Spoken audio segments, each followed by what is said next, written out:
तो भाई लोग आज हम बात करने वाले हैं लुकिसम के चैप्टर नंबर 44 के बारे में। तो बिना टाइम वेस्ट करे वीडियो को सीधा लाइक कर दो ताकि मुझे मोटिवेशन मिले आगे वीडियोस बनाने की। तो अब बात करते हैं आज की वीडियो की। पिछले एपिसोड में हमने देखा था जो पिकनिक में एक इंस्ट्रक्टर होता है उसके बुरे इरादे मीरा के सामने आ चुके होते हैं और अब वो मीरा के सामने खड़ा हुआ होता है उसकी इज्जत लूटने के लिए। तो आज की वीडियो के स्टार्ट में हम देखते हैं दो बच्चों को, जिनमें से एक का नाम होता है हैमिन और दूसरा होता है एक मोटा बच्चा। जो मोटा बच्चा होता है वो रोते रोते टीचर को कहता है, मैम हैमिन ने मेरे सारे के सारे स्नैक्स खा लिए और उसने मुझे मारा भी। और जो हैमिन होता है वो अपने मन में सोच रहा होता है, लगता है मुझे जम के डांट पड़ने वाली है। और यार आपको बता दूं, ये जो हैमिन होता है ये वही बंदा है जो मीरा के साथ जबरदस्ती करने का ट्राई कर रहा है, यानी कि इसका नाम है जियूस, जो एक नकली नाम है। तो इस हवस के पुजारी के बचपन के सीन में हम देखते हैं जिस मोटे बच्चे से इसने स्नैक्स छीने होते हैं और उसे मारा होता है वो बच्चा रो रहा होता है। और यार जो हैमिन होता है वो खुद भी बहुत ज्यादा मासूम लग रहा होता है क्योंकि उस वक्त वो भी काफी ज्यादा छोटा होता है। लेकिन तभी हम देखते हैं जो इन बच्चों की टीचर होती है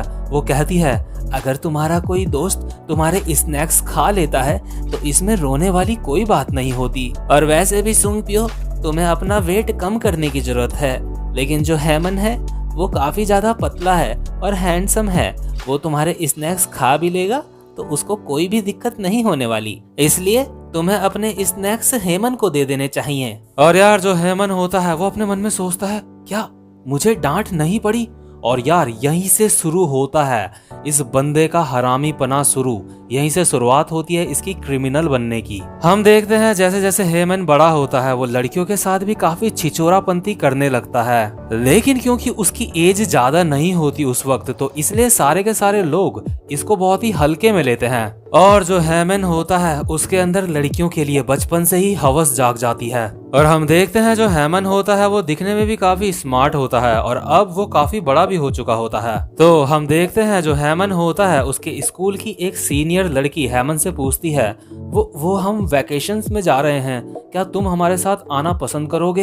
हैमन अपने मन में कहता है, ये तो वूजिन है, ये एक सीनियर है मेरी। लेकिन इसके बाद सीधा सीन शिफ्ट होता है और हमें डायरेक्ट दिखाते हैं हेमन और ये जो योजिन लड़की होती है ये दोनों साथ में एक बेड में होते हैं, यानी कि जो हैमन है वो इस लड़की का बॉयफ्रेंड बन चुका है अब। तो जो हैमन होता है वो योजिन के ऊपर होता है और इसी पोजीशन में वो योजिन से कहता है, हे योजिन, मैं तुमसे बहुत ज्यादा प्यार करता हूँ, लेकिन तुम तो जेहान के साथ डेटिंग कर रही हो, है ना? लेकिन जो योजिन होती है वो कहती है, मैं उससे आज ही ब्रेकअप कर लूंगी और तुम्हारे साथ आज मेरा पहला दिन है तो इसलिए तुम सिर्फ मेरे हो। और क्योंकि ये जो लड़की होती है वो हेमन के लिए अपने बॉयफ्रेंड को छोड़ने के लिए तैयार होती है तो इसलिए हेमन अपने मन में सोचता है, योजिन। लेकिन यार अगर हम हेमन की असली फीलिंग्स की बात करें तो उसके अंदर योजिन के लिए बिल्कुल भी प्यार नहीं होता, उसके अंदर होती है तो सिर्फ हवस। तो जब योजिन ने हेमन को बोला होता है कि तुम सिर्फ मेरे हो तो ये एक तरीके का प्रपोजल होता है, तो इसलिए जो हेमन होता है वो हरामी सा चेहरा बना के कहता है, मैं इस बारे में सोचूंगा।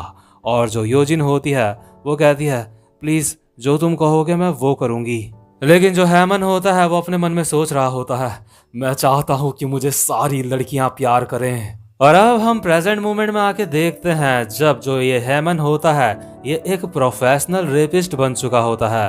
तो प्रेजेंट मोमेंट में हम देखते हैं हैमन मीरा को कहता है, तुम भी मुझे पसंद करती हो ना, तुम मुझे अकेला तो नहीं छोड़ोगी? और ये कहते कहते हेमन अपनी पैंट निकालने लगता है, पैंट खोलने लगता है वो अपनी। हेमन कहता है, ये जॉब पाना मेरे लिए बहुत ज्यादा मुश्किल थी। आजकल के दिनों में तुम्हें एक अच्छी पार्ट टाइम जॉब पाने के लिए अपना एक अच्छा पास्ट रिकॉर्ड रखना पड़ता है, इसलिए मैंने अपने भाई का आइडेंटिटी कार्ड टपा लिया था। अब मुझे यहाँ से मजबूरन किसी दूसरी जगह जाना पड़ेगा, लेकिन मुझे यहाँ सारी लड़कियों के साथ बहुत ही ज़्यादा अच्छा लग रहा था और सिर्फ तुम्हारी वजह से, क्योंकि तुमने मेरे साथ फ्लर्ट करा, इसलिए अब मुझे यहाँ से जाना पड़ेगा। इसका आसान शब्दों में मतलब होता है कि ये यहाँ पे अभी मीरा के साथ क्राइम करेगा और फिर यहाँ से कहीं दूर भाग जाएगा। मीरा अपने मन में सोचती है, ये इंसान बहुत डरावना है। और हम देखते हैं ये जो बंदा होता है इसने अपने कपड़े निकाल दिए होते हैं नीचे के, बस अंडरवेयर रहता है इसके नीचे। इसके बाद ये कहता है, जरूर तुम भी मुझसे बहुत ज्यादा प्यार करती होंगी, इसलिए अब मैं तुम्हें बहुत ज्यादा प्यार देने वाला हूँ। तुम अपने कपड़े निकाल क्यों नहीं देती? क्या तुम चाहती हो कि उन्हें मैं निकालूं तुम्हारे लिए? और हम देखते हैं जो मोटा वाला इंस्ट्रक्टर होता है वो साइड में पड़ा होता है जख्मी हालत में और अपने मन में सोच रहा होता है वो लड़की खतरे में है। और ये जो मोटा वाला इंस्ट्रक्टर होता है ये भागते हुए इस बंदे की तरफ आता है और ये बंदा बहुत रिलैक्स होकर कहता है कोशिश भी मत करना, और इस मोटे के पैर पे एक लात मारता है जिससे ये मोटा गिर जाता है। इसके बाद ये इस मोटे का सर पकड़ता है और अपना घुटना इसके फेस में मार देता है मोटे के, और अपना घुटना इसके चेहरे में मारते मारते ये कह रहा होता है तू लूजर, तुझे अभी भी ऐसा लगता है कि तू मेरा सीनियर है? सिर्फ तेरी वजह से अब मुझे दोबारा से किसी नई जगह पे छुपना पड़ेगा जहाँ पे मुझे कोई ढूंढ ना पाए। और हम देखते हैं जो मीरा होती है वो डर के मारे चिल्ला रही होती है, लेकिन जो ये बंदा होता है हेमन वो कहता है चिल्लाने का कोई भी फायदा नहीं है। और हम देखते हैं जो मोटा वाला इंस्ट्रक्टर होता है, यार इसको बहुत गंदा तोड़ा होता है इस बंदे ने। मोटे वाले इंस्ट्रक्टर के 3-4 दांत टूट चुके होते हैं और उसका पूरा फेस खून ही खून से भरा होता है। तो इस मोटे वाले बंदे को बुरी तरह से मारने के बाद अब जब ये मोटा वाला बंदा साइड हो चुका है, इसके बाद फिर से हेमन आगे बढ़ता है और अपनी जीभ बाहर निकालते हुए कहता है तो चलो दोबारा से इसको शुरू करते हैं, मेरे पास ज्यादा समय नहीं है। लेकिन तभी हम अचानक से देखते हैं जो मोटा वाला इंस्ट्रक्टर होता है उसके गले में जो सीटी बंधी हुई होती है वो उस सीटी को काफी तेज से बजाता है, और इस वजह से हेमन को बहुत ज्यादा गुस्सा आ जाता है। हेमन इस मोटे के ऊपर चढ़ता है और इस मोटे के मुंह में जो सीटी होती है एक हाथ से वो सीटी इसी के मुंह में ठूस के एक पंच मारने के लिए जा ही रहा होता है इस मोटे के, और कहता है चलो देखते हैं तुम्हारी ये सीटी ज्यादा ताकतवर है या तुम्हारे दांत। और बेचारे मोटे वाले इंस्ट्रक्टर के मुंह का पूरा नक्शा बिगाड़ देता है हेमन। इसके बाद हम देखते हैं जैक को जो यूई और हान्युल के पास जाता है। वो कहता है मीरा अब तक वापस नहीं आई अपने रूम में। इसके बाद यूई कहती है हाँ वो जरूर किसी दूसरे रूम में होगी, कैसा रहेगा हम दोनों अभी साथ में बैठ के ड्रिंक करें। इसके बाद हान्युल कहती है तुम्हें पता है डैनियल किधर है? और यार डैनियल इस वक्त सो रहा होता है, लेकिन जो हमारा जैक होता है वो अपने मन में सोच रहा होता है बहुत अजीब बात है, जब मीरा ने मुझे गुड नाइट कहा था और वो चली गई थी उसके बाद उसने मुझे कहा था कि वो यहाँ से सीधा अपने कमरे में जाएगी, आखिर वो इस वक्त है कहाँ? लेकिन तभी यूई कहती है हे जैक चलो साथ में ड्रिंक करते हैं। लेकिन जो जैक होता है क्योंकि उसे मीरा नहीं मिल रही होती है तो उसका मूड काफी खराब होता है। जैक वहाँ से जाते हुए कहता है अब मैं तुमसे कल बात करता हूँ। यूई कहती है चलो भी साथ में ड्रिंक करते हैं, और जैक वहाँ से चला जाता है। लेकिन तभी हम देखते हैं हान्युल के नंबर पे एक अननोन नंबर से कॉल आता है, और हम देखते हैं हान्युल को ये कॉल मोटे वाले ह्युंगसुक ने करा होता है। जो मोटा वाला ह्युंगसुक होता है वो कहता है हेलो जोई, मैं स्टोर से बोल रहा हूँ डैनियल। और जो हान्युल होती है वो बहुत ज्यादा हैरान हो जाती है क्योंकि उसने बिल्कुल भी एक्सपेक्ट नहीं करा होता है जो ये स्टोर वाला डैनियल है मोटा वाला ये इसको कॉल करेगा। तो हान्युल कहती है तुम्हारे पास मेरा नंबर कहाँ से आया? तो मोटा वाला ह्युंगसुक कहता है मुझे तुम्हारा नंबर डैनियल ने दिया है। लेकिन जो जोई होती है वो अपने मन में सोच रही होती है क्यों मेरा नंबर, आखिर इसने मेरा नंबर क्यों मांगा? लेकिन तभी जो मोटा वाला ह्युंगसुक होता है वो कहता है जोई ध्यान से सुनो, मुझे तुम्हारी मदद की जरूरत है। और इसके बाद सीन शिफ्ट होता है और हम देखते हैं जो जोई होती है वो हैंडसम वाले ह्युंगसुक के रूम में जाके उसे नींद से उठाती है और उसको कहती है वो मुझे स्टोर वाले डैनियल ने कहा था कि मैं तुम्हें नींद से उठाऊं, ये कुछ बहुत ज्यादा अर्जेंट है। तो जो हैंडसम वाला ह्युंगसुक होता है वो अभी अभी सो के उठा होता है तो वो सोई हुई हालत में कहता है तुम्हारा शुक्रिया जोई। तो जो हैंडसम वाला ह्युंगसुक होता है वो अपने मन में सोच रहा होता है मैं स्टोर से इस मामले को रिपोर्ट नहीं कर सकता था, इसलिए मेरा यहाँ पे होना बहुत जरूरी था। अब मुझे जल्दी से जल्दी इस मामले को रिपोर्ट करना होगा। लेकिन इन सारी बातों से अनजान जो हान्युल होती है वो अपने मन में सोच रही होती है आखिर डैनियल ने उस पिगी को मेरा नंबर क्यों दिया? क्या पिगी मुझे लाइक करता है? लेकिन एक मिनट, क्या डैनियल ने उस पिगी को मेरा नंबर इसलिए दिया क्योंकि डैनियल मुझे लाइक नहीं करता? इसके बाद जो हैंडसम वाला ह्युंगसुक होता है वो पुलिस को कॉल करके सारी की सारी बात बता देता है।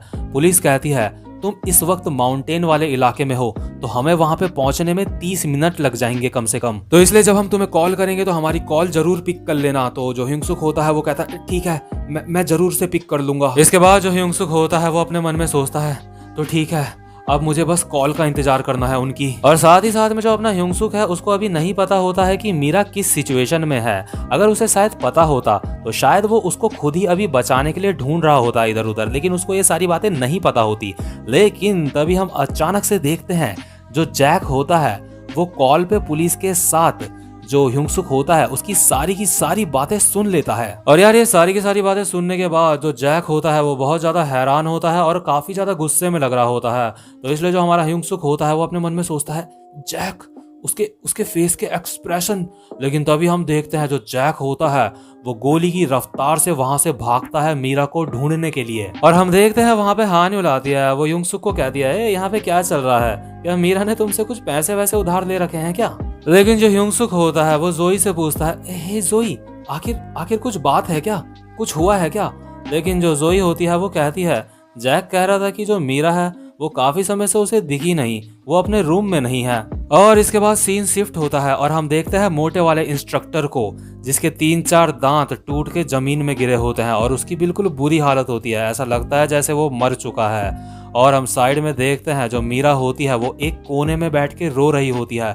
वो कह रही होती है प्लीज प्लीज मिस्टर प्लीज। तो जो ये हवस का पुजारी होता है यानी कि हैमिन, वो कहता है तुम रो क्यों रही हो, अब यहाँ पे हमारे अलावा कोई भी नहीं है, बस हम दोनों ही हैं, कोई भी हमें डिस्टर्ब करने वाला नहीं है, इसलिए तुम जल्दी से अपने कपड़े उतार दो, मेरे पास ज्यादा समय नहीं है। लेकिन जो मीरा होती है वो रोते रोते कह रही होती है प्लीज मुझे जाने दो, मैं तुम्हारी रिपोर्ट भी नहीं करूंगी, प्लीज मुझे जाने दो। लेकिन तभी हम देखते हैं जो हैमन होता है उसे बहुत ज्यादा गुस्सा आ जाता है और वो मीरा के ऊपर चढ़ जाता है। हैमन कहता है यू बिच, तू मुझे रिपोर्ट करने की बात कर रही है, रिपोर्ट करने की बात कर रही है, पहले तूने ही मेरे साथ फ्लर्ट करा था, इसका मतलब तू एक सांप है कुतिया कहीं की, तूने इतने अच्छे कपड़े पहन के मुझे अपनी तरफ आकर्षित किया और अब तू कहती है ये रेप है। और ये कहते कहते जो हैमन होता है वो मीरा के फेस में एक जबरदस्त सा पंच मारता है। लेकिन तभी इसके बाद वो कहता है ओ सॉरी, तुम्हें पंच मारने के लिए सॉरी। मतलब जैसे बिल्कुल साइको होता है ना, ये बिल्कुल अभी वैसी ही एक्टिंग कर रहा होता है, मतलब वैसा ही बिहेव कर रहा होता है क्योंकि ये सच में साइको ही होता है। तो मीरा को हिट करने के बाद, उसके मुक्का मारने के बाद जो मीरा होती है वो बेहोश हो जाती है, तो इसलिए सॉरी बोले जा रहा होता है। लेकिन तभी मीरा की आंख खुल जाती है। इसके बाद हैमन कहता है हंसते हुए ओ तुम जाग गई, बड़ी जल्दी जाग गई तुम। और हम देखते हैं जो हैमन होता है वो मीरा की जीन्स खोलने लगता है और ये सब करते हुए वो कह रहा होता है तुम बस हिलना मत, बस ऐसे ही रहना। लेकिन तभी अचानक से हम देखते हैं उसके पीछे से कुछ आवाज आती है और हम देखते हैं जो वेयर हाउस होता है उसका जो दरवाजा होता है जैक उसको धड़ाम करके खोलता है। और जैक जब अपने सामने मीरा को देखता है, मीरा को जिस हालत में देखता है, जैक को ये सब देख के बहुत ज्यादा गुस्सा आ जाता है। तो यार ये वाला चैप्टर यहीं पे खत्म होता है। उम्मीद करता हूँ कि आपको मेरी एक्सप्लेनेशन अच्छी लगी हो और यार इसका नेक्स्ट पार्ट भी मैं जल्दी ही अपलोड करूंगा। तो अब मैं आपसे मिलता हूँ नेक्स्ट वीडियो में, तब तक के लिए गुड बाय।